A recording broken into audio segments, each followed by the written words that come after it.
This is Dr. Dan Wendler. I'm an autistic clinical psychologist, and this is Neurodiversity Explained in 90 seconds. Okay, picture a polar bear. It's a metaphor, so bear with me, and yes, that was a pun.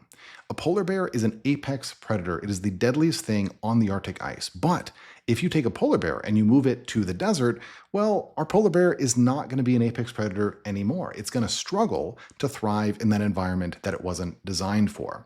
And if we saw a polar bear struggling in the desert heat, would we say, oh, there's something wrong with that polar bear, or oh, that polar bear is lazy, it needs to try harder? Of course not. We would realize that the polar bear is perfectly fine, it's just in the wrong environment, and if we want the polar bear to thrive, we need to change the environment.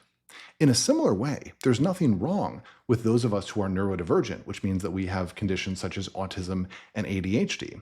But we exist in a society that was created by neurotypical people for neurotypical needs. And so just like a polar bear in a desert, we are constantly in social and cultural environments that were not designed for us, and so we struggle. So what's the takeaway? Well, if we can all work together using the principles of what's called universal design to create social and cultural environments that are inclusive for everybody, then neurodivergent folks can get what they need to thrive, and we can be cool just like a polar bear with air conditioning. That's Neurodiversity in 90 seconds. I'm Dr. Dan, signing off.